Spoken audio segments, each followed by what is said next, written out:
Good afternoon, everyone. Hello, hello. Thank you for joining us and spending some time with us. We're hopefully going to entertain you and give you an idea of what's going to be coming up in the next 6 months. Penguin has had a fantastic first 6 months of the year, as you can imagine. It's been really fun. It's been a lot of hard work, but we've had such great titles, and we can't wait to show you what's going to be in store for the next 6 months. So for the next hour and some change, stick with us. I hope you got a cup of coffee or a glass of wine, whatever it is you need, and you're comfortable at home. And we're going to show you some fantastic videos. We're going to tell you about some new stuff. Monet, my co-host, will tell you about some titles as well. And we also have some authors that will join us, which is fantastic. They've taken the time out to come here and tell us about their new projects and their new books. So we can't wait to introduce you to them. All right. With that being said, the first author, she has done a few books with us now. The recent one that she did with us was called The Invincible Miss Cust, and a book before that called The Wilderness Between Us. And even back in the day, she did a book with us called Nico the Velvet Monkey. And I found that out yesterday when I was looking through some of the backlists. And I thought, wow, that's pretty cool. I remember that book. So to tell us about her brand new book, The Woman at the Wheel, it's Penny Haw, ladies and gentlemen. You could give a virtual clap if you want. You could throw hearts, just do whatever you see on the screen. You can just pop that into the chat. That's amazing. Thank you. Penny, take it away. Thanks so much, Viz, and it's wonderful to be with you. Thank you very much. It's a great pleasure. As Viz said, the Invincible Miss Cust was published last year, and it's biographical historical fiction about the first veterinary surgeon, the first woman veterinary surgeon in Britain and Ireland. So it's based on a true story about a remarkable woman. And the book that's coming out in October this year is The Woman at the Wheel. And in a similar vein, it's based on the real life of Bertha Benz, whose husband, Carl Benz, was the engineer and inventor of the first prototype automobile. In fact, his was the first commercially viable vehicle that was invented in the late 1800s. And it's eventually evolved into the Mercedes-Benz as we know today. Now, Bertha Benz, I came about Bertha Benz' story when I was working as a journalist years ago with Business Day, and we were doing some work on women in science and maths and technology and what have you. And I read the story about Bertha Benz, and the initial story was about how she undertook this remarkable journey. It's 106 kilometers between Mannheim, where she and Carl and their children lived in Germany, to Pforzheim, which was where her mother lived, in the Motorwagen. And at the time I thought, well, that's very interesting, but clearly this is not something that this woman would have undertaken lightly. I mean, you don't just jump into this machine and drive off. She did the journey with her teenage sons, and she undertook the journey without the permission and without the knowledge of Carl. In fact, they snuck the vehicle out of his workshop in the dark hours of the morning. They pushed it to the edge of the town where they could start it, because keeping in mind that it was a very noisy smoking machine, and then off they drove. So I was intrigued then, and when the opportunity arose many years later to write about another remarkable woman, to research the facts, and then to dig deep into who she was and the life she led, and then also, because it's historical fiction, to imagine the thoughts and emotions and conversations and relationships, I jumped at the chance. And what an opportunity it was. I mean, this woman was just incredible. She was born in Pforzheim to a wealthy family. She was the third child of 9 children. Her father was a master builder, which is an early day architect. And she was the third, and she was the third daughter. And she was fascinated by her father's work. And she took every opportunity she could to ask him about it and to have a look at it and what have you. And when she was 10 years old, she discovered that he had written in the family Bible on next to the date of her birth that she was unfortunately a girl again, only a girl again. And it absolutely pulled the rug from under her feet. She was devastated that her father would be disappointed in her, particularly since she was the one who was so interested in his work and the manufacture of buildings. And it was at the time when the steam train was rolling across Europe, when people were terrified, in fact, of the train. You know, people actually dug up the tracks in some place to see where the horses were hidden, because they didn't believe that that a train would be able to pull itself. So this was the era. And Bertha was devastated to discover that her father would say, only a girl again.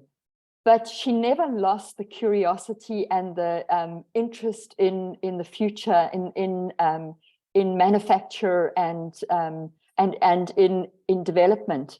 And years went by. Her parents were very keen to marry her off to a wealthy man from Pforzheim, which was the diamond capital. And lo and behold, she met a very poor but very intelligent and ambitious man called Carl Benz. And he told her about his vision to create a horseless carriage. And I think that Bertha fell in love with his vision as much as she fell in love with Carl. And that was where the story started. And she was such an incredible visionary that she realized she actually invested in his development before they were even married, because she knew that as a married woman, she'd have no autonomy over her money. She wouldn't be allowed to make any decisions. So that was where her story started. And this book is about this amazing woman, and the journey that she undertook with her sons is really the end part of the story, or it's not the whole story. So I loved writing it. She was an absolutely inspiring woman. She was a quiet feminist. She was a woman who just understood all sorts of things which Carl, although he was an inventor and an engineer and a very brilliant man, there were all sorts of things that he didn't understand about business. And Bertha was the one who bridged all of those gaps.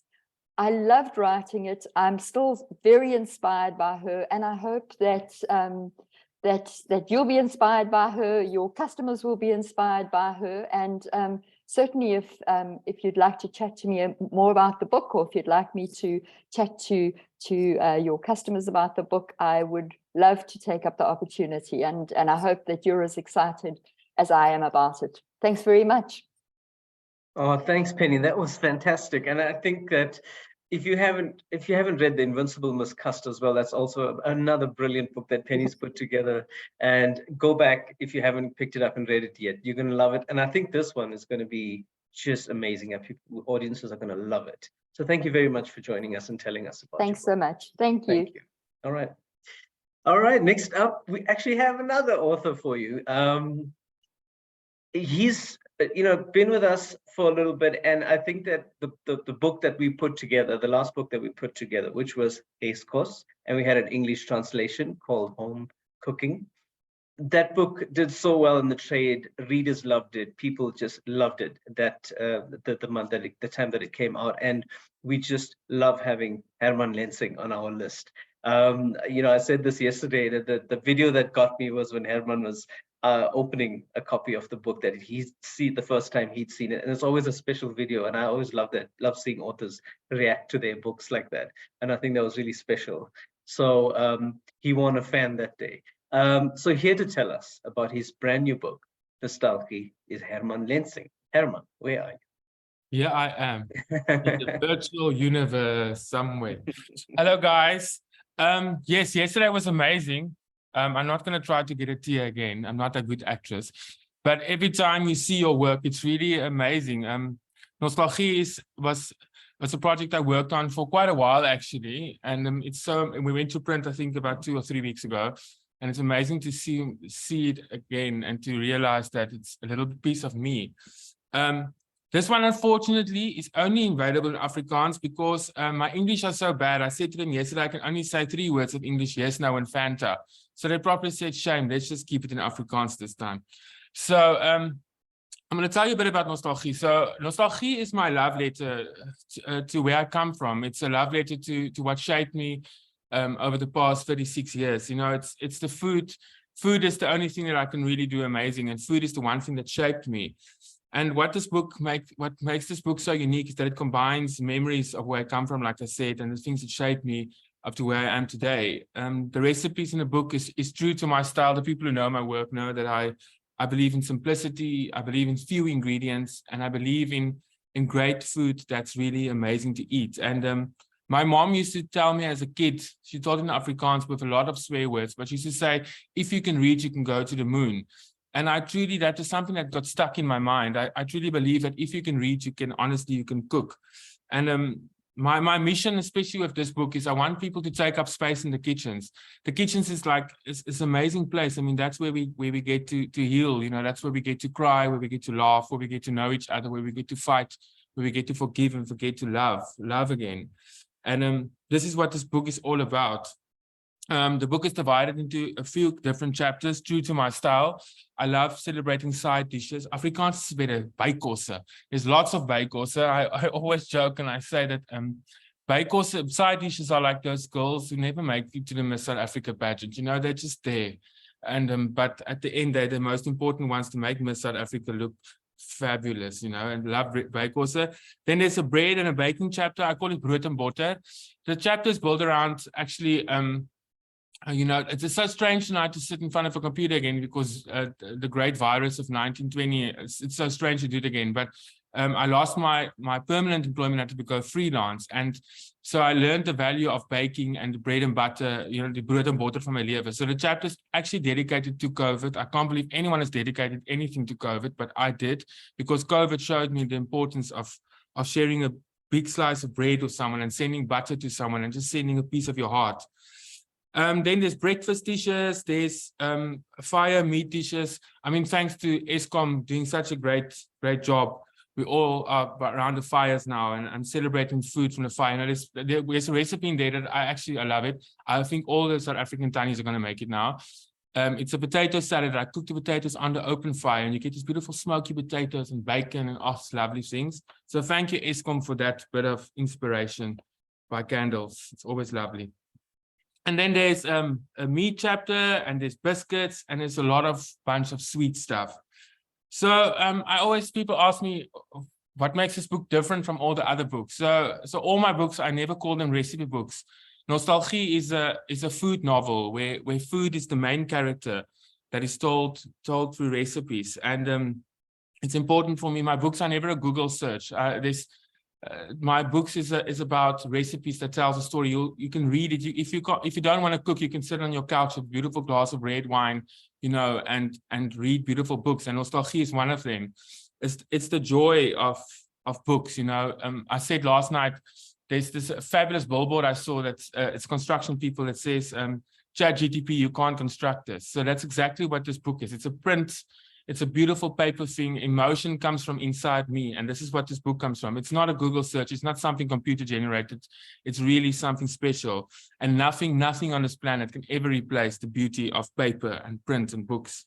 I can go on for hours. I'm in love with print. I'm in love with books. And I mean, that's what makes my whole world.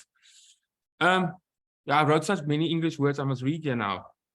Oh, so a friend of mine asked me when I wrote the book, and I was looking for a title, and I said I'm going to call it Nostalgie. And it's like, Herman, you're always referencing to nostalgia and nostalgie, and it's a big part of who I am. And he says to me, isn't it?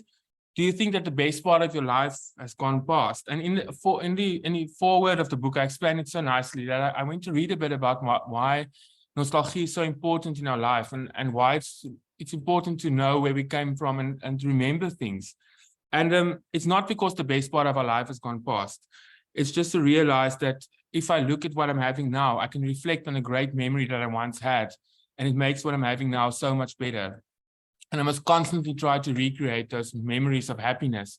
It doesn't mean that I always want to live in the past, but I want to recreate things that reminds me that there's always happiness, and I can still feel happiness in the things I do now.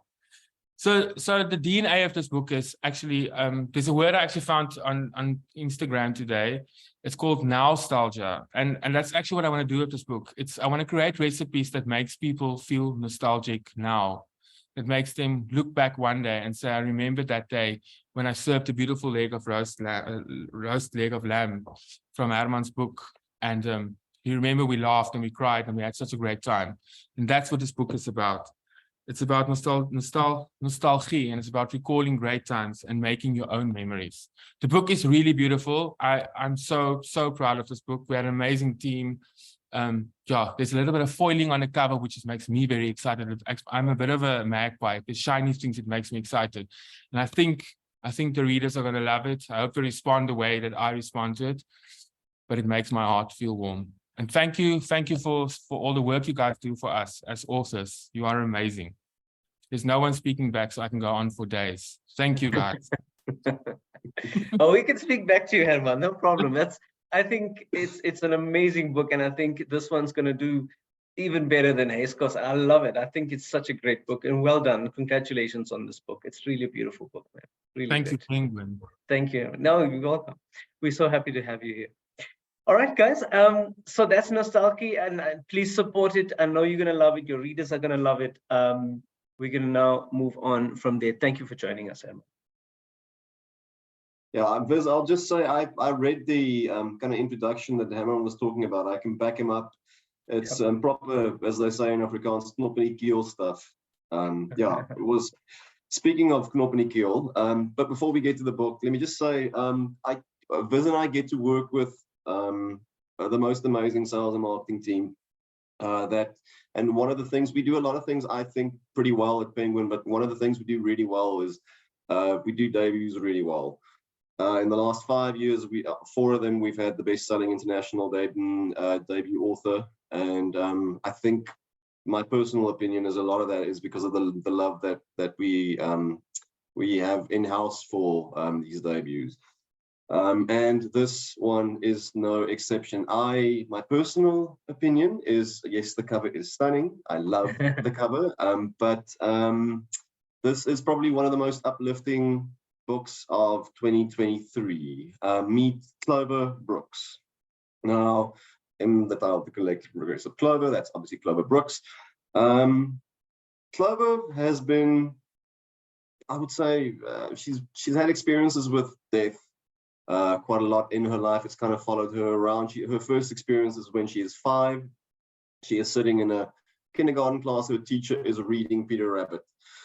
Nice, very happy moment. And unfortunately, something happens to the teacher, and he dies on the spot. And this is her first experience of it. And while everyone else shies away, she becomes intrigued with the moments before and the moments leading up to people's deaths. But death isn't done with her. When she's 11, her parents die in a boating accident. So second experience. Then she has to move in with her grandfather. As an 11-year-old, there are bit of trials and tribulations there, but her grandfather essentially becomes her biggest confidant and her best friend. Then when she is 20, she's on a trip in Cambodia. She receives the news that her grandfather has just passed away. Her grandfather passes away at university in his office by himself, no one around him. He had no one in his final moments. And this affects Clover in a massive way, like it would anyone. But she goes a bit further than I think normal people, well, not normal people, but other people would. She becomes what is called a death doula. Now, most of you might know what a death doula is. I didn't. Death doula, in a nutshell, is someone that provides emotional support at the end of life for a person who doesn't have anybody around. This death doula will spend the last weeks with them, talk to them, hear their stories. When the final moments come, they will hold their hand. It's one of the most noble professions I've ever heard of. But Clover takes it even more seriously, because on her bookshelf, you will see 3 binders. They are called Confessions, Advice, and Regrets. And these are the final words of the people that have that she has helped, I would say. People tend to give a lot of, she finds that people gives advice and they have some confessions. I stepped on an ant once, I still feel bad about it. But the regrets folder is about this big, because she finds that people have a lot of regrets at the end of their life. And I guess this is what this book speaks to as well. And Clover does something really special. She opens up the regrets folder, I think once a week, and she acts one of these regrets out. So say someone never ate a mango and they regret that. She goes out, buys a mango and eats it. If people didn't go ice skating in Central Park, she goes ice skating in Central Park. It hurts, but she does go ice skating in Central Park. And that is kind of what she's trying to do. But through all of this, you can hear she's not living her own life. She's living other people's lives, which is obviously a problem, but Clover doesn't see it. Then everything's about to change when she meets Claudia, who is her newest client. Claudia is at the end of her life. She has had a very full life. She is enigmatic. She's the kind of person that I think Clover would want to be. But even Claudia has regrets. When she was about 20, she fell in love, and she through a series of unfortunate events, she never got together with this person. It was meant to be, but it wasn't. All she has is this love letter, and Clover breaks what I think is her one rule. She decides, I'm gonna try and find this person for Claudia before she passes away, so she can at least find out what the story was. And through this, Clover goes on a journey with just the love letter, tries to find this person, and through this, she actually starts to live her own life. It's a book that, you know, those books that find you at the right time. I think this is that kind of book. It's very light. It handles the concepts of age and passing, all of that stuff with a lot of grace. There's a lot of humor in here, and I really think this is one of the most uplifting books you'll read this year. It reminds us that we should make use of the time we have. We only have a limited amount of time. Use it as wisely as you can. Don't wait. I love this book. I hope you guys love it too. That sounds amazing, man. Yeah, you know what I think about this too. So.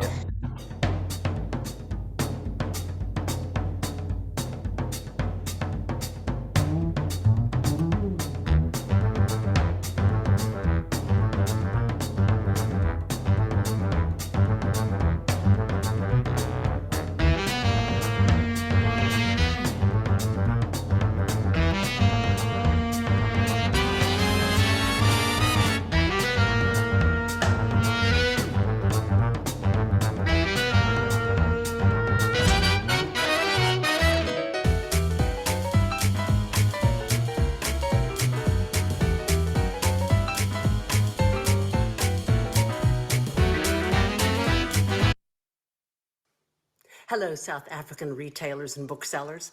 I'm Tess Gerritsen, and welcome to The Spy Coast. It's the first book in my new series about Maggie Bird, a former spy who's now enjoying a quiet retirement in the village of Purity. When a dead body turns up in her driveway, Maggie knows old enemies from her past have found her, and she must turn to her local circle of friends for help, friends who also happen to be former spies. Retirement has been rather dull for them, and they're eager to get back in the game, even if it might get one of them killed.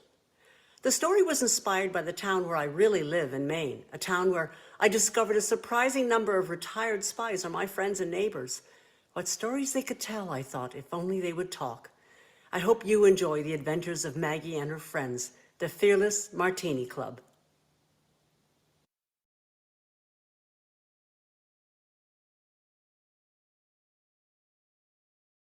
I sold myself on that stage. Ladies and gentlemen, Arnold Schwarzenegger! Thousands of people screaming, Arnold, Arnold, Arnold. And when you visualize something very clearly, you believe that you 100% can get there. There was a lot of things they had to learn, obstacles that they had to overcome. You can get an injury, then all your athletic stuff is over. But the only thing that no one can take from you is your mind. Arnold Schwarzenegger terminated his box office competition. I was looking for another challenge. Politics. Let's get to work. He had no staff, no real plan. Makeup, please. He blew up the political system. There's problems and problems. but I want to do the things that everyone calls impossible. I'll be back. People will remember my successes, and they will also remember those failures. It was very tough on my marriage, on my relationship with the kids. I have caused enough pain for my family. I'm gonna have to live with it the rest of my life. Why did you give up? Well, because my vision didn't talk about giving up. My vision was climbing that mountain. He's the guy who turns his boat towards the torpedo. If you're always hungry, you're never really satisfied.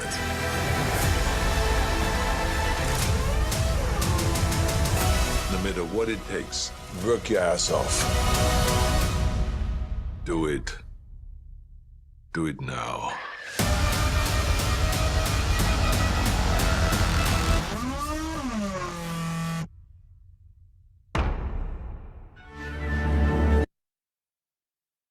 Yep, you guys have stole my joke.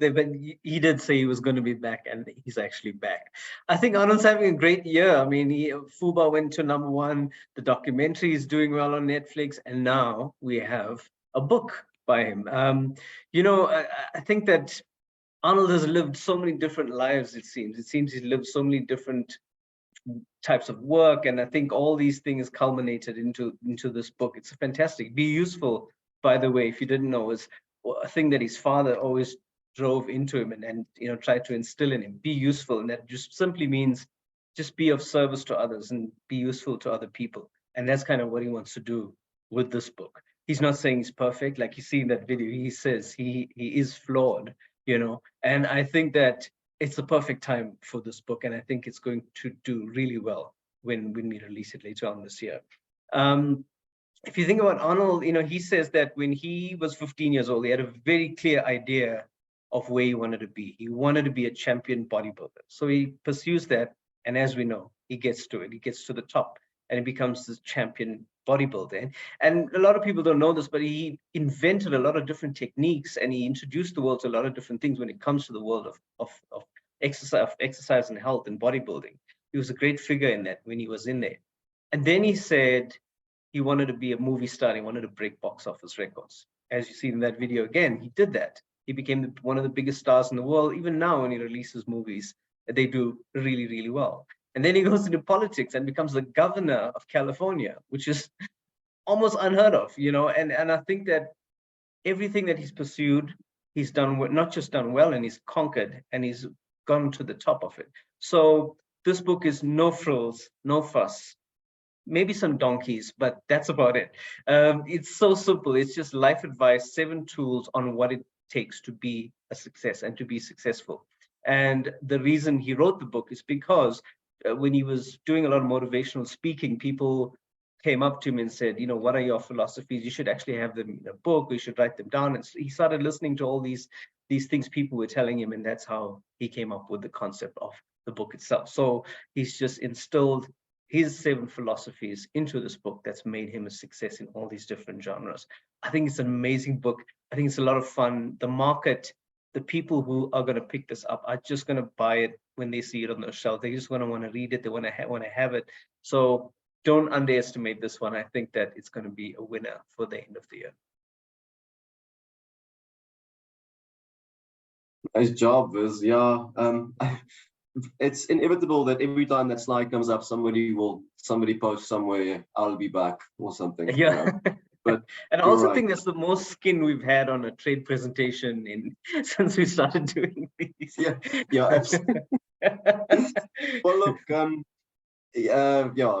people that know me know what I think of Adam Grant, and Viz and I usually have a bet at the end of the year around nonfiction books about what we think could be some sleeper hits. This is Viz. I'm jumping the gun and picking this one for me, simply because I'm a massive Adam Grant fan. And Adam Grant doesn't really need an introduction, but I'll give him one anyway.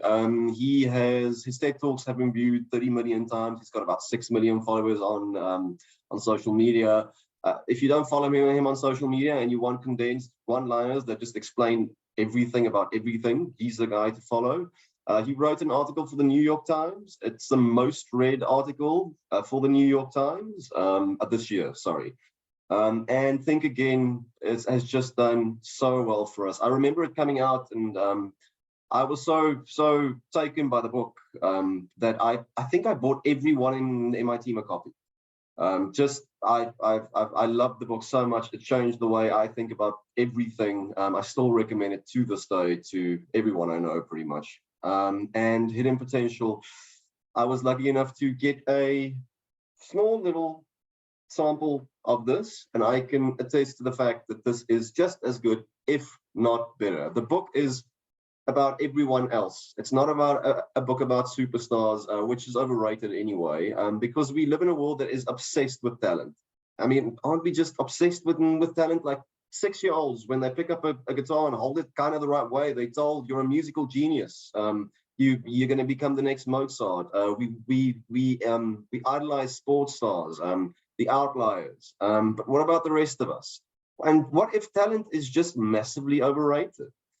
What if, and this is the core concept, what if everyone can improve at improving? Everyone can improve at improving. He starts the book with a really great story, and it should be a movie. It's set in a little chess tournament. Not a little chess tournament. It's a massive one. On the one side, you have the prep boys' school who have basically bought their whole chess team for an inordinate amount of money.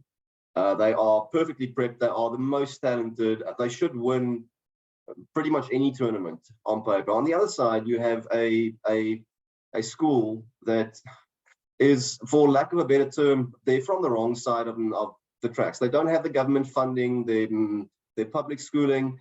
They barely have opportunity to get to school, let alone start a chess team.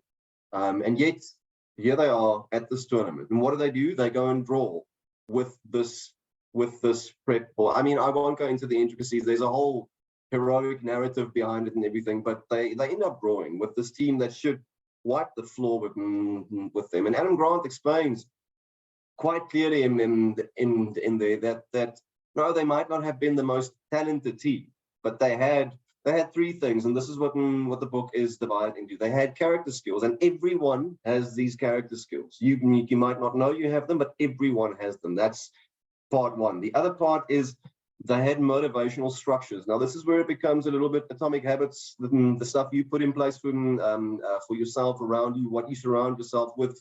Doesn't cost any money. It's just routines that you have. And then the third section is one that I think is particularly important for a country like South Africa. It says, and I'll read it, the systems that create opportunities for everyone, not just the privileged or the talented, which is I think that's a really powerful piece. I don't have that piece of the book just yet, but I am looking forward to reading that specifically. So again, this is not a book about superstars. It's about the rest of us. Everyone has hidden potential. It's just up to us, and with the help of Adam, to get us there. I'm very excited about this book. I hope you enjoy it. Hi there, this is Abraham Verghese. A special hello to readers in South Africa. I can't wait for you to get your hands on this novel, The Covenant of Water, my latest. It's set in the south of India, in a family that has been afflicted with a particular affliction. That is that one member of the family drowns in every generation, going back many. It's much more than that, but I hope you'll discover that for yourself. And I look forward to being there one day. Thank you.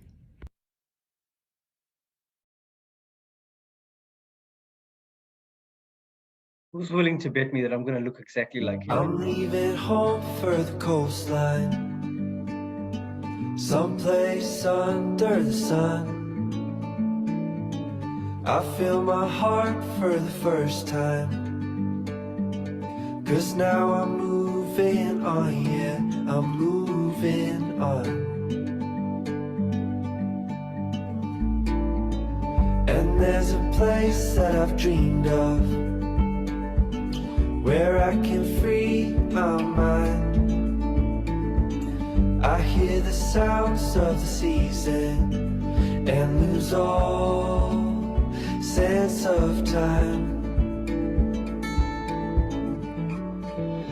I'm moving far away to a sunny place where it's just you and me. Feels like we're in a dream, you know.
My name is Pip Williams, and my new novel, The Bookbinder of Jericho, is a story about women working at the Oxford University Press during World War I.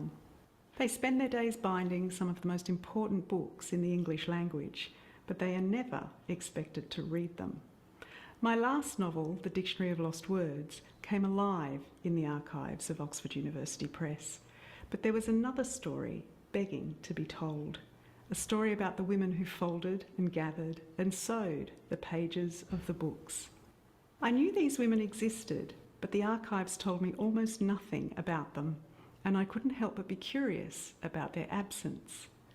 Over the past few years, that curiosity has grown into a story about twin sisters, Peggy and Maud, who work in the bindery of the press and live in Jericho, one of the poorest parts of Oxford. Peggy is intelligent, ambitious, and she dreams of being a student at Oxford University, but her class and gender exclude her, and when she is caught reading the pages she is supposed to be folding, she is told that her job is to bind the books, not read them. Maud, meanwhile, is perfectly happy folding the pages. She is extraordinary but vulnerable, and Peggy needs to look after her. When World War I is declared, cracks appear in the normal order of things, and the impossible begins to feel possible, and everything changes for the sisters. The Bookbinder of Jericho walks the same streets as the Dictionary of Lost Words, and a couple of characters may be familiar, but it's a different slice of history, seen through the eyes of a very different woman. This is a book about knowledge, about who gets to make it, who gets to access it, and what is lost when it is withheld. I have been overwhelmed by the response to the Dictionary of Lost Words, and I can't wait to bring readers back to Oxford and to Peggy's world of books with this new story. I hope you enjoy it. I mean, I was asked to just do a tag into the next title for this, but I think Pip Williams has covered it there. Just to say how much we love Dictionary of Lost Words, and you all made it such a success. So we're hoping you love this one as much as we do once again. And I'm going to share some tentatively, potentially good news. And let me phrase this tactfully, so I'm not, hurt by the marketing team. We have heard that in 2024 there is tentatively, to be confirmed, but there's a suggestion that Pip might potentially be in South Africa in 2024, which is we just heard that, as in 20 minutes, like 5 minutes before. T's and C's apply. It's a long game, but that is the hope. So if we can do really well with this one, that will certainly make our case for us, and I think this will.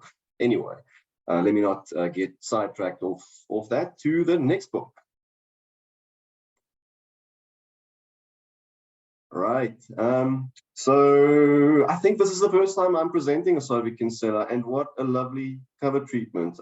They've gone a completely different route. Why am I presenting? am I specifically presenting this, Sophie Kinsella? Because this is the book that I'm currently handing around to people. This is the ultimate palate cleanser. This is the ultimate weekend escapist read, and it is the ultimate relatable character at the moment for a lot of us. That word burnout, who's experienced that? Sasha, the main character in this book, she's experiencing burnout. I think in publishing and retail and media, we all have those crazy times when you have so much work that you actually freeze. Sasha, main character, she has too many meetings. She has too many emails.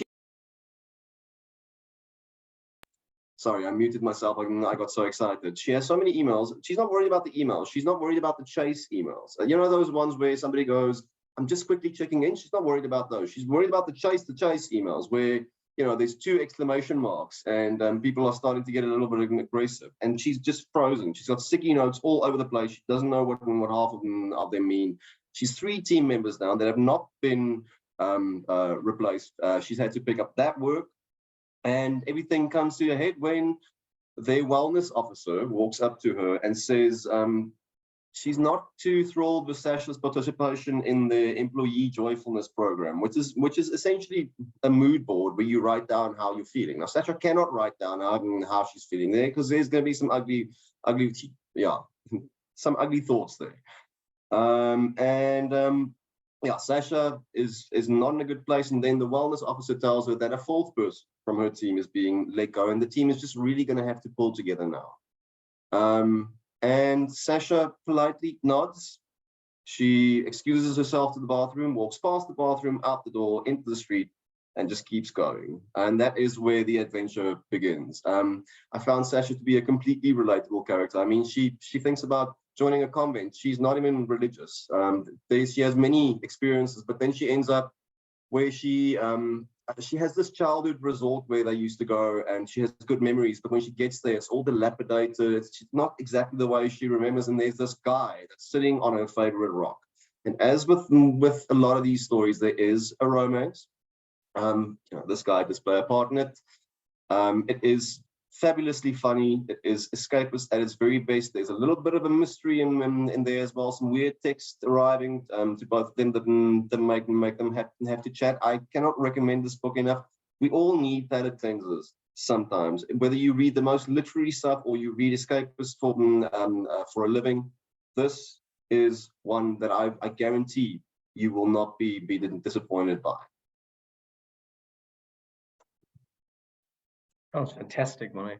I'm Luke Dale Roberts, and I'm here today to talk to you about my new book, Luke Dale Roberts, The Test Kitchen. I've been a chef for more than 30 years, and I opened the Test Kitchen in 2010, and it was recognized a number of times by the World 50 Best Restaurants. It's been a labor of love for more than 2 years. We have taken the stories, the recipes, the atmosphere, the energy, all from the Test Kitchen, and we put it into this book. I've been very fortunate enough to work with some exceptional people, both on the book and during the time that I've been running the Test Kitchen, which has been more than 11 years. And I'm extremely excited to bring the secrets of the Test Kitchen to you.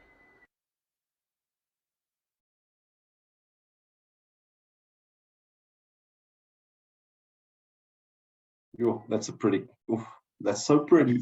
Stunning cover.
Hello to my readers in South Africa.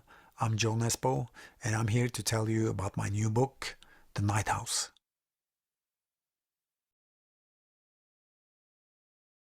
The Night House is first and foremost the book about loneliness, I think. It's about a boy who has been sent away from his parents. He has lost his parents, so he's now living with relatives in this small town. And the thing is, he's having a hard time finding friends because he's not a very likable person. He's a brute in many ways. And so the interesting thing is how to make an unlikable character like that likable to the audience. And I think the key is his loneliness and the way he is defending a very delicate, inner scared person. And so strange things start to happen around him. And the strangest thing is that his friend is being eaten by a telephone. This is probably set in the 70s, maybe early 80s. And they are trying to phone up a person who's living in the woods in a very scary house. And the other person simply disappears into the phone. And so from there on, we have no idea what is going to happen, and everything is going to happen. Oh, guys, I can't tell you how much fun this book is. I picked it up last week when the proofs came in. I couldn't put it down. If you get a copy, I dare you to put it down. It's so hard to do it because it's one of our staff members, one of our reps said it's like Goosebumps for grown-ups, and I said that's exactly it. It's so fun. It's sort of late 70s, 80s horror. It's a small town. I mean, what's not to love? And it's got a phone that could eat someone. So it's just fantastic. But the way he does it is so good. And I just want to say that Joe Nesbo, whenever he takes a little detour from the Harry Hole, and Rina, I hope you're enjoying that the new Harry Hole. Whenever he takes a little detour and does short stories, or he did a Macbeth retelling, audiences just loved it. And I think this one is going to do exceptionally well. I think it's going to knock the lights out come Halloween, and it's releasing in October, which is Halloween month. So enjoy and have a lot of fun with it.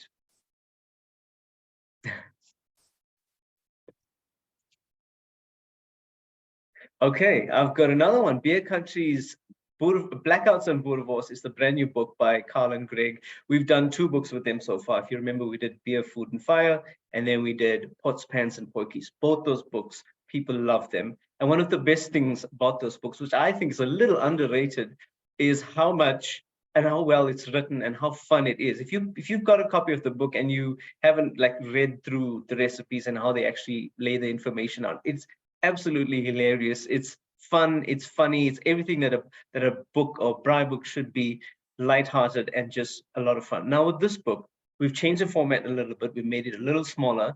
It's 40 recipes containing everything, what they call flavor bombs. So flavor bombs are the condiments and the sauces that you can put together. Now, don't worry, they'll tell you exactly what you need to have in your pantry to put those flavor bombs together. So you'll get complete listings on what to have in your cupboard in order for you to put these together. And then, of course, you've got all these fantastic recipes.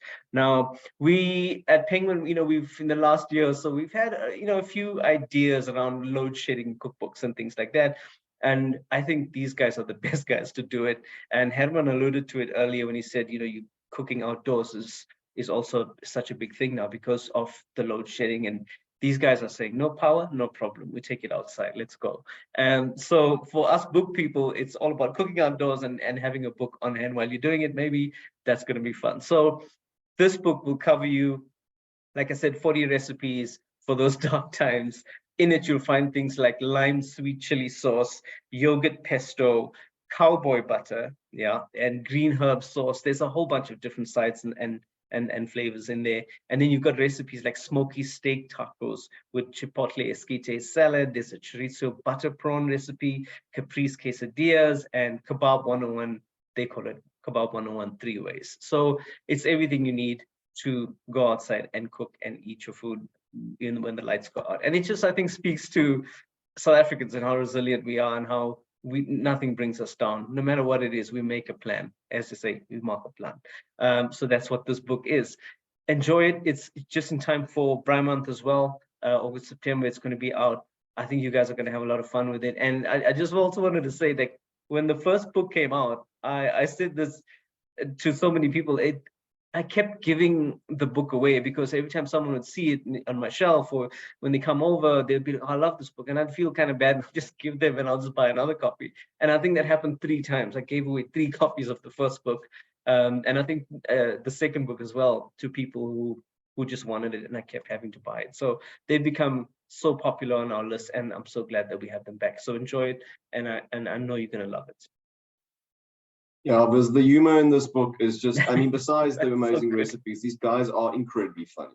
If you in this one, they call themselves the ministers of non-electrical appliances. It's fantastic. Cool. Folks, I'm Douglas Kruger, author of Character Scan, a novel that features a young woman with an unusual talent. Katrina Hunt grows up in a series of trailer parks across Texas and New Mexico, always carefully concealing her secret. She can read the intentions in others. Katrina turns her talent to sniffing out evil in high places, but soon snares prey too big to be reeled in. Character Scan is a combination dark thriller and fast-paced, sprawling blockbuster. The story plays out in multiple locations around the world: rainy Edinburgh, sun-scorched Texas, the corridors of power in Washington, D.C., and in one memorable and frightening scene, the inside of an asylum where a strange prophetess is desperate to smuggle a message of warning out to the world. Welcome to the strange dystopian world of Character Scan.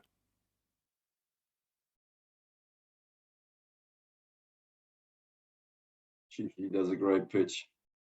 Yeah, he's a fantastic speaker. And I think he probably would do his audiobook if we do it. Who better?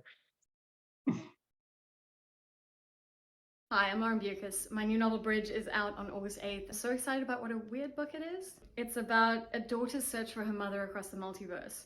Bridge has just lost her mother. The truth is that she lost her mother years ago.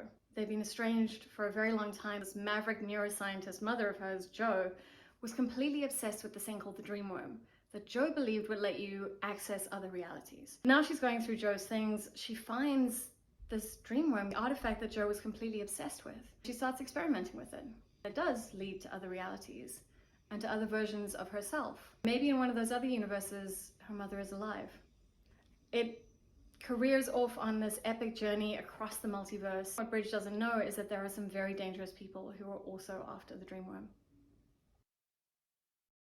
Oh, that's going to be so fun. Yeah, and a great jacket. Great jacket, really beautiful. Stunning book. Yeah.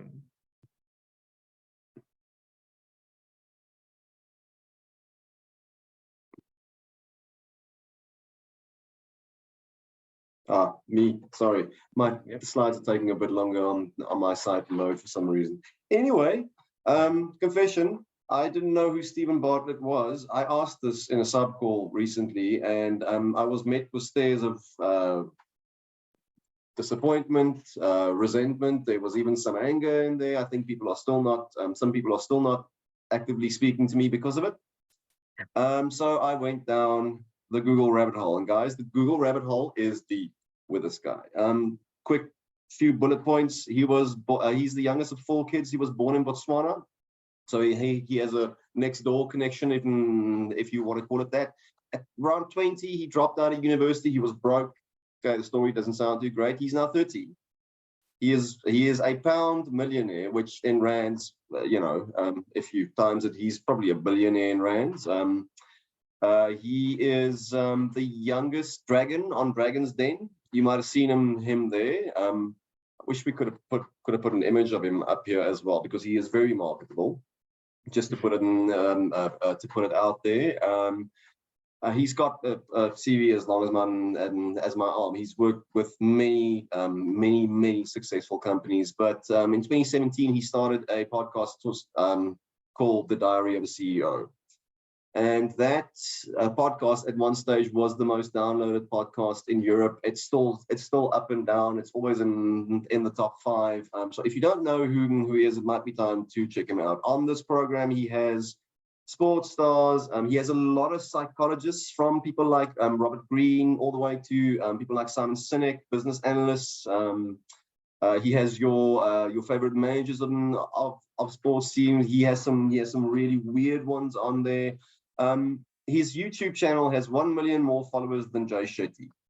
So that is the last thing I'll pretty much say about his CV, and that's a pretty important one in terms of our market. So what is The Diary of a CEO about? It's the 33 laws of business and life, according to Sean Bartlett. Now, the guy's a bit of a maverick. I mean, he does things unconventional is the start to him. He does things that are completely counterintuitive. Some of the things he does is he leans into bizarre behavior. Bizarre behavior at work is kind of frowned upon. He leans into it, and he encourages you to do the same. He says, outfail the competition.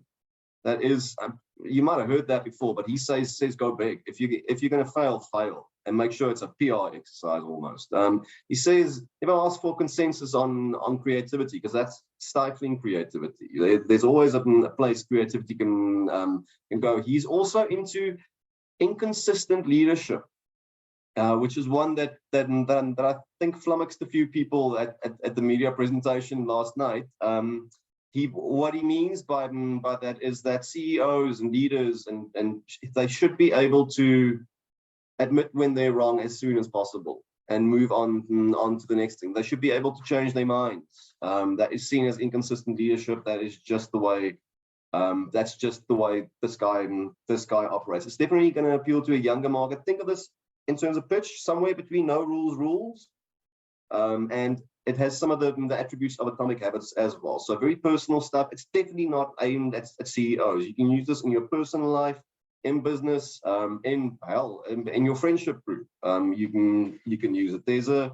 I'll leave you with one quote that really solved this book for me. So there is a new breed of CEO taking over the business world. The blustery, chest-beating CEOs who act like they make no mistakes are being replaced by CEOs who talk about their feelings, lead with curiosity, and are willing to work on themselves. And Stephen Bartlett is leading the revolution. Simon Sinek said that. Now, if Simon Sinek can say that, then that is more than good enough for me. And I think this one's asleep before December. It should do really well. Hope you enjoy it.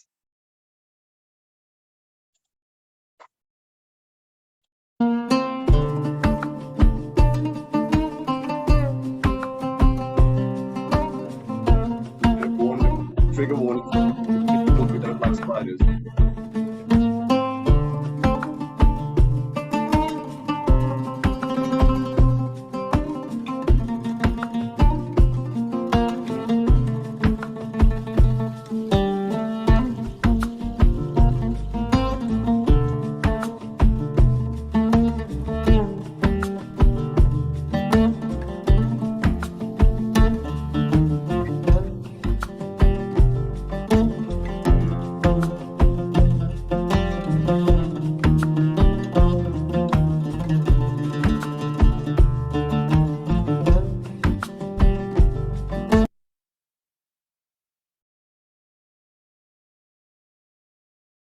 Sorry, guys, that's my bad. I should have just pressed that. We didn't traumatize too many. Some of them are people with quite cute, actually. I just want to point that out. No, they're beautifully photographed. It's stunning. Yeah, they are. Yeah, stunning. Shalane says cute.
Hello to all the retailers and booksellers in South Africa. This is John Boyne here, the author of The Boy in the Striped Pajamas, Heart's Invisible Furies, and many other novels. I'd like to tell you a little bit about my next book, which is called Water, and coming out towards the end of the year in November. It's the first of 4 novellas, each featuring the elements in some way. So it's water, earth, fire, air, where the narrator of each one is a minor character from the previous story. Altogether, then, these books will be finally presented as the elements. There should be proofs available, I would say, quite soon. I hope you get a chance to read them, and I'd love to know what you think of it. And hopefully I'll get to see you in South Africa again one day soon.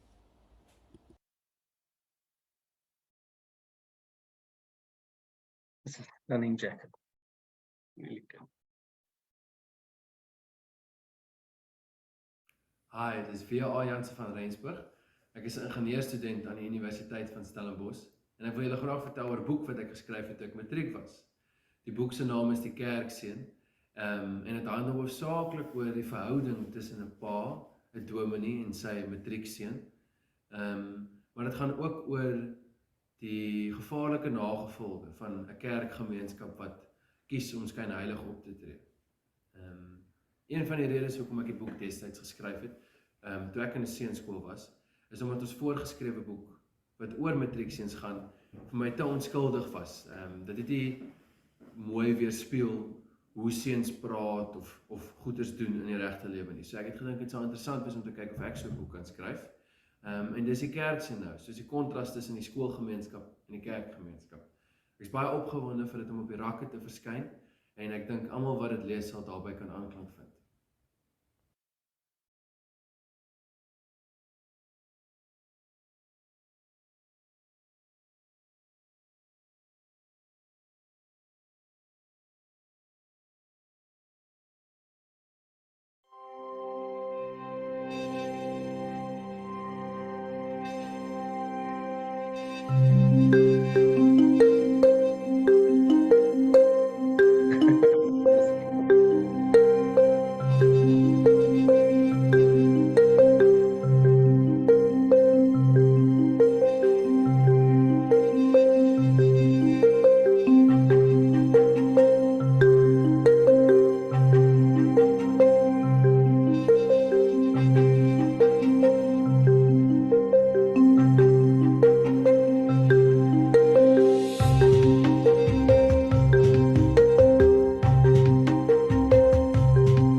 Not sound that bad.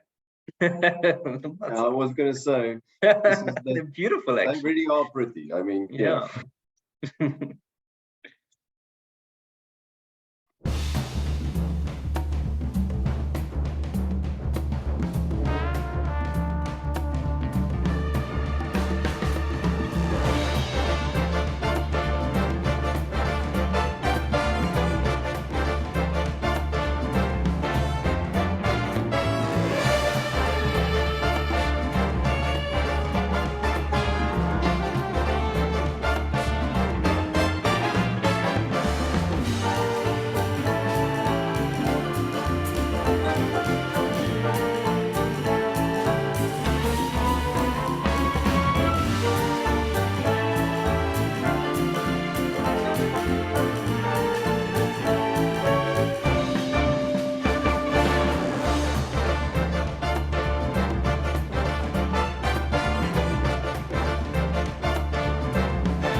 Yes, Paige, we've got a lot more to come. So if you're still with us, thank you for sticking with us. And we almost there. We've got a few more to discuss. So just hang in there. As you can see, we've got such a fantastic list for the next half of the year. This one, Ilse van der Merwe, we've done 2 books with her now. Cape Mediterranean was the first one. Simply Seasonal was the second one. Both of them equally beautiful, equally yummy recipes in each one of them. I think that those were fantastic books. Now in this one, al fresco, as you know, it's Italian, but it actually means in the fresh or cool air. But in the cookery world, it's all about outdoor cooking, outdoor dining, outdoor cooking. You'll see a trend, as I did with Blackouts and Boerewors and some of the other books on this list. There's a whole trend, obviously, of having to cook outside because that's just where we are right now, you know. And I think that that's what this book is all about. She basically teaches us how to put together some of the most amazing sides, amazing recipes, all outdoors, all without electrical equipment. You can put all these together. You won't find any bake recipes in there because we don't bake on an open fire, but there's some really fantastic stuff in there. You know, the whole essence of the book is, and I think even load shedding aside, as a culture, South Africans love eating outdoors, whether it's in the backyard, under our lapa, next to the pool, or on the beach, up the mountain, in the veld. We're always out there eating something, you know, consuming and preparing our food outdoors. So why not put a book together that's going to show us exactly how we can do that with some of the most amazing recipes. And it's also, there's a social aspect to it. You know, you're outdoors, you're sharing food with people you love and friends you love. And that's what it's all about. So it's all about, as we change of season, as you can see, it's September, October, the seasons will change, it'll get warmer, it'll be time to go outside anyway. So in this book, she gives us all these amazing recipes to do that. A simple analogy that she uses is, if you take a simple piece of grilled fish and you eating it on the beach at sunset, it's very different to consuming that fish if you were in your apartment at home. You know what I mean? It's a totally different experience. If you're sitting there and the breeze is hitting your face and you have a piece of grilled fish, it's a totally different thing. And that's what we want to do with this book. She's so talented. We've always put together these really stunning books in our lifestyle and cookery division. And this is by far one of the better ones that we're going to do this year. So I think, yeah, you guys are going to have a lot of fun with it. Again, it's perfectly timed. And I think this one is going to be a real winner for us. Yeah, this book, the insides of this is that they are absolutely, yeah, these are recipes that I just want to cook because they look so freaking amazing. Oh, yes, yeah. Such a great book. And just like the Blackouts book, there's such a great section on sides and condiments that, you know, you've got so much to prepare on the sides as well. Really good. I must say our cookery list is fantastic for them. Ooh, another fantastic book. Me. So people will know Matthew Blackman and Nick Dahl. Their last book was called Rogues Gallery. It is the title said it all about that book. It was about the rogues, the people we frown at, people we get mad at in history and politics, all of that stuff. This is the inverse of that. These are 12 people, 12 stories. They're the good guys and gals. They inspire us. They had a profound impact on the way we think in South Africa and what we're proud of. And we can be proud of these 12. There's a lot more people, but these 12 had amazing impact on South Africa. They weren't perfect. They had their trials, they had their tribulations, they made mistakes, and the book is quite honest about that. But it does tell stories that I've never been able to find. The 12 stories, I mean, just some of the people in here, Saul Plank is in here, Salem Milan, top right, he's the guy with the dog, because everyone keeps asking. He adopted a dog at the RAF base where he was stationed. The one that really got me though was Miriam Makeba, because I am a massive fan and I'd never been able to find anything except Wikipedia articles about her. And she has such an amazing story. I cannot believe it hasn't been told. I might have missed the biography somewhere, but certainly that is the one that spoke the most to me. But all 12 these stories. You will find at least one, probably three, probably five that will speak to you. They are short, they are pacey, they are written really well, engaging. There's a bit of humor in there. And like I said, Rogues Gallery, those guys, they call them, they have our heads. They sometimes have our mouths when we get really angry, but these guys, the legends, they have our hearts. I love this book, and I love the stories, and I hope I can talk to you guys about it. Cool. Yeah, that's fantastic, Moni. I think we need to remember those heroes in these dark times. All right, the next one is the brand new Jack Reacher. It's number 28 in the series. You guys had a lot of fun with the last one. Audiences and readers loved it. So Andrew Child is on this one as the previous one. And I think it's sort of taking shape now. It's the readers are loving what he's doing with the series. This one is just fantastic. I read a bit of an extract a few days ago, and it sounds so cool, I have to tell you.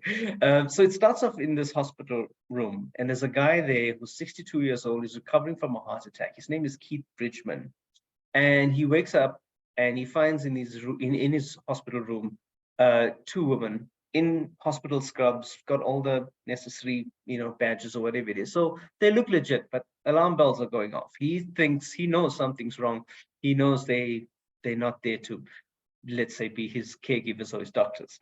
So one of them comes up to him and says, listen, just as he was about to ring the alarm to get the real nurse in, she pulls off the tab off his finger and puts it on her own. And then she says, listen, we just have two questions and then you won't see us again.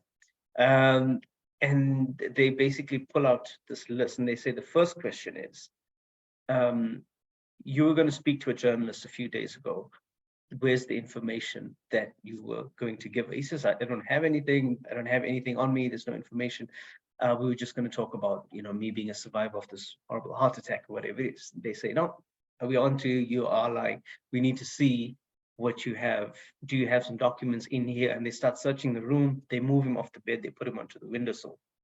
The second question they ask him is, they pull out this list, and on this list is 8 names.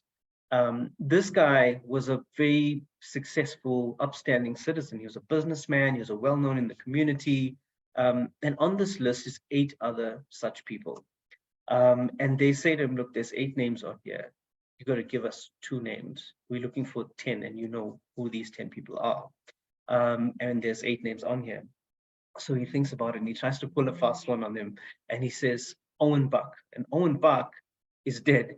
Turns out Owen Buck actually gave them the other 8 names. And she says, okay, nice try, but Owen is actually dead. He gave us the other 8 names. So we need 1 more from you.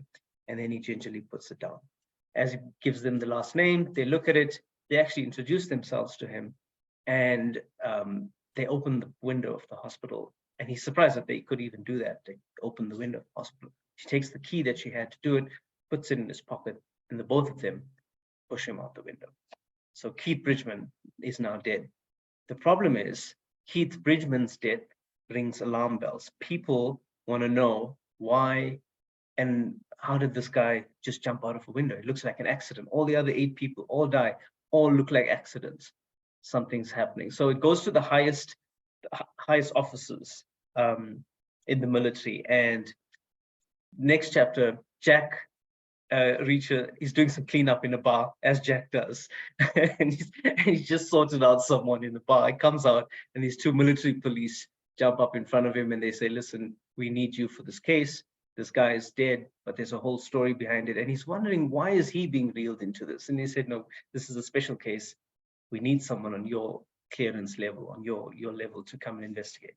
And that's where it all starts. So the secret starts from there. I'm not going to give you any more because quite frankly, I don't know much more of it, but I think it's going to be a fantastic new Jack Reacher. The writing has changed somewhat, and I think it's changed for the better a little bit.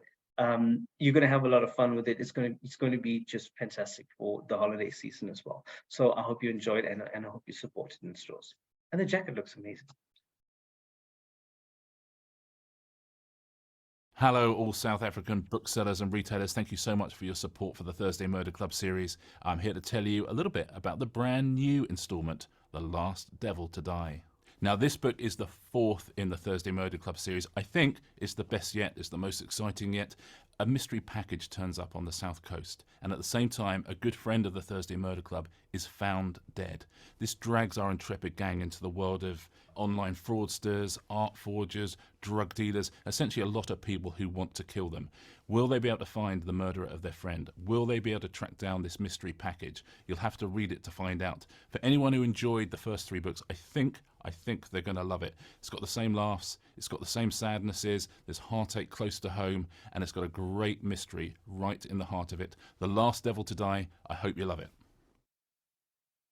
My word. Love listening to him. I mean, the guy can just pitch, and this is, yeah. Oof. I mean, I told you, Viz, this is one of the series that I'm only now really getting into, and I'm obsessed with Richard. Each book just gets better and better too. It just gets better and better. I love it. Obsessed with him. Can't wait.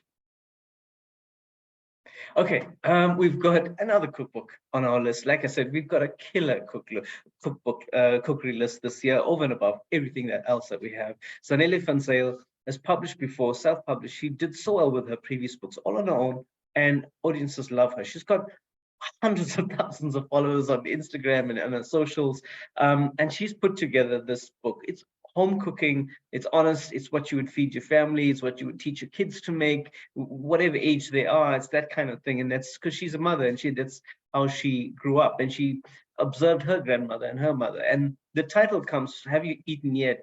Senedile Kodwa is Have You Eaten Yet? It's about, you know, going to someone's house and not leaving there unless you eat something. And if you don't eat something, you're going to get a scuffed tin to go with you, or a little package to go with you. So that's where she's coming from. She grew up in Bergville in KZN, and she learned, you know, watching her, like I said, her grandmother and her mother. And this book, she's even done classes called Cooking with Zanele, where it kind of it's taken off, and she's done really well with that. I think that, you know, this, if you think about that lazy Makoti market and that kind of thing, those readers, they're the ones that will just love this book. I think it's one of the most delicious books we put together. There's such, look at that, chicken nachos. She really teaches you to put together some of these really simple, clean recipes that you can do at home with stuff you have in the cupboard. There's no weird special ingredients that you need to buy. It's simple stuff.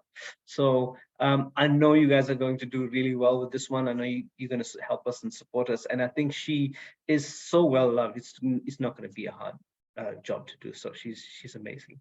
So yeah, I know we're getting to supper time now, Shalane. So no worries, we're almost done. Someone just posted this title is a love language. I think that's the perfect, and that sums up this book absolutely perfectly. Absolutely, yeah. The title is, she even says that it's a love language. You know, food is it. So well done. That's a good pick. All right, and then we've got another little book that dropped in this year, Oprah Winfrey and Arthur C. Brooks. Arthur C. Brooks is a professor at Harvard. He teaches business. He's a business professor, but he's got courses on happiness and leadership and things like that. And he's very successful. During the lockdown, Oprah started reading his articles. He has a column on The Atlantic called Build the Life You Want. And it is an amazing, if you go on Atlantic, you'll find it. If you subscribe to it, you can read some of the articles. And she started reading it week by week. She started reading it. And as she starts reading it, she becomes a fan of this guy. And then she starts researching him a little bit. And then she realizes who he is. She realizes he's a happiness professor, you know, and he's a great speaker. He's a great teacher. And she connects with him, and they go to a mental health summit, and they talk about things like how to deal with mental health and loneliness and all these things. And they really, really link up. So that's sort of where he is there. So that's sort of where the book goes. It's all about being happier in your life. It's not about finding happiness and it's the ultimate goal. It's always the pursuit of happiness, isn't it? So it's all about being happier wherever you are. And then obviously once you get to a stage where you are happier in your life, you'll spread that around to the people around you. So it's very simple. It's self-help. It really digs into the things that people need to do to get to a better place. And I think it's a really noble cause. They themselves said, if you've seen the videos that came out on social media, one of the things they said, and that stuck with me, was they said, this is not just a book, this is a movement which they're trying to create and trying to drive forward with people, especially in these times where things like loneliness and all these dark things like suicide is common. People go through a lot of things mentally these days that maybe we didn't have before. So that's sort of where this book comes in. I think it's an amazing book. I think it's going to surprise us when it hits the shelf. And I also want to say that Oprah has done a lot for us in the book business. And I think we owe it, because her drive for reading, education, her book club, she's done so much for the industry to promote people reading. She's one of the few, she doesn't really need to do it, but she loves it so much that she just promotes it so well. And I think she's very important for us in the book business. We're really excited to have them on the list. And when it comes out, have it all over. If you're in stores, just have it up front, and people will definitely want to get this one. So good luck with it. And yeah, we can't wait for this.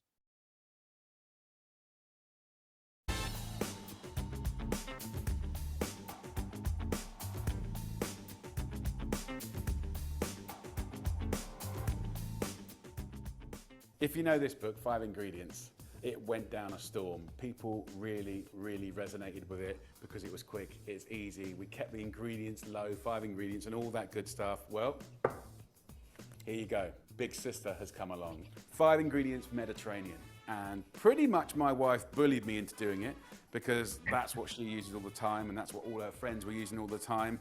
But then the comments on social were also saying, love this book. I think it's just speaking to people about simplicity, not too many ingredients, fast, delicious food. So this time round, I kept the simplicity. We have got so many beautiful recipes. We've got salads, pastas galore, little nibbles, desserts, 5 ingredients, working really, really hard. Of course, the Mediterranean, famous for the sun, the sea, some of the most healthy recipes in the world. If you're interested, I've turned all the buttons on today, so you can pre-order, you can have a look at the book, we'll give you a little taster. So it's going to be out on the 31st of August this year in the UK, and then other countries on the same day and following, of course. There you go. It's a beautiful thing. I'm really proud of it, and I hope you really like it. Take care. Look, I know everyone's quite hungry probably by now because we've shown so many cookery books with so many delicious recipes. But I mean, I just need to add a few words on Jamie. Firstly, someone laughed at me the other day when I used the term, which is thrown around by the publishers quite a bit, solution-based cooking, which is essentially, if you dumb it down, it is cooking for dummies. Besides the normal people that buy Jamie, a person like me who burns toast on a regular basis responds to 5 ingredients because it's really simple. It's something that I can make for anyone and they like it. It seems to taste really great. It looks amazing. It also takes 15 minutes, a lot of the recipes, 20 minutes. And we have, I would say, in my opinion, the best local lifestyle team in the business. You've seen all their books on here. When it comes to international cookery, though, there is no bigger brand in South Africa or the world than Jamie Oliver. He outsells everyone else by pretty much 2 to 1 at least. This is one to sit up and pay attention for. This fits right in with the normal 5 ingredients, 7 ways, veg. This is kind of a series. You can put them together. They call it solution-based cooking. It's a big release, and we will release, the stock will be available to release on the 31st of August. We are that excited about it. Yeah, More, I think we've done so many Jamie books. Like, we've done different things. That's one thing you love about him. He's not afraid to go tackle veg and do Italian, and you know what I mean? This is 5 ingredients. This is the one that started it all, right? This is the one this is made as well, yeah. And Mediterranean, they've been waiting for this one. So you're right. I think this is going to be fantastic for the end of the year, and everybody loves Mediterranean. So it's a winner. It's a winner. Cool. Love it. Yeah. All right, guys, we've come to the end of the show. If you've stuck with us all this way, we thank you so very much. We know it's time to now go and have supper and relax with your family, but we really appreciate the time that you've taken, to come here and look at all the stuff that we had. believe it or not, this is not the, the whole list. We've got so many more. In the coming months, you're gonna hear from reps, you're gonna hear from Monet and myself and the team and the sales team, the marketing guys. They're gonna be coming at you with even more stuff. I promise you, there's so much more. It was so hard just to put this list together, and so you're gonna be spoiled for choice. I think that we're gonna have a great second half of the year, just as we did with the first half. So please enjoy it. If you need anything, just shout, let us know. I just want to say a quick thank you to the marketing team who put this whole presentation together, all this stuff. It took so long to do, and Dee, you've done a fantastic job, and the entire marketing team. Thank you. Also want to thank Penny and Herman for coming out here again today. We were live with them yesterday, and they showed up again today to tell us about their new books. They're really special people, and I hope that you support their books as well, because we just love them to bits. So thank you guys for coming here. I hope they're still on the call. And I also want to thank my brilliant co-host, Monet Bam. Him and I have done this so many times now. Thank you so much for helping me present this. I think that everybody on the chat, thank you for all the comments. And we just want to say that, you know, we do all this because you guys help us out so much and get these books into readers' hands, and we think that's really special, and never ever underestimate how much we appreciate that. So with that, good night, God bless, and I know if you're not traveling, you just relax, and we'll see you again in January for our live one. So all the best, and thank you very much. Bye. Thank you. Bye.